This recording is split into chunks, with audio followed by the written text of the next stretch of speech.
definitely there is no stability at all with regard to our government institutions. Hindi lang ngayon, even before. We saw how they abused the power and the institutions for their gains. No? Hindi lang yan siya ngayon. Matagal na ako nagsasabi, yung budget, walang nakikinig sa akin. Kailangan pa lumubog sa baha yung mga kababayan natin bago merong react na BBM ang pangalan.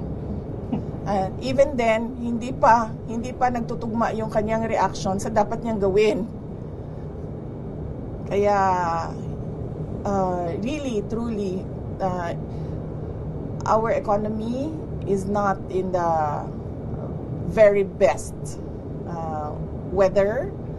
Ang ating political stability is down to -2, -3, even -10 siguro. Magulo siya kasi unang-una walang vision, walang direction, walang plano. Nakikita mo puro sila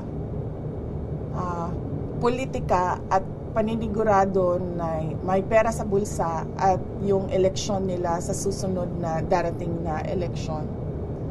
Ganon ang makikita mo na ginagawa ng gobyerno. Wala kang nakikita sa gobyerno ngayon na big ticket projects. Hindi yung mga maliliit na sinasabi mong 10 kilometers na daan. Hindi yan gusto natin makita, no?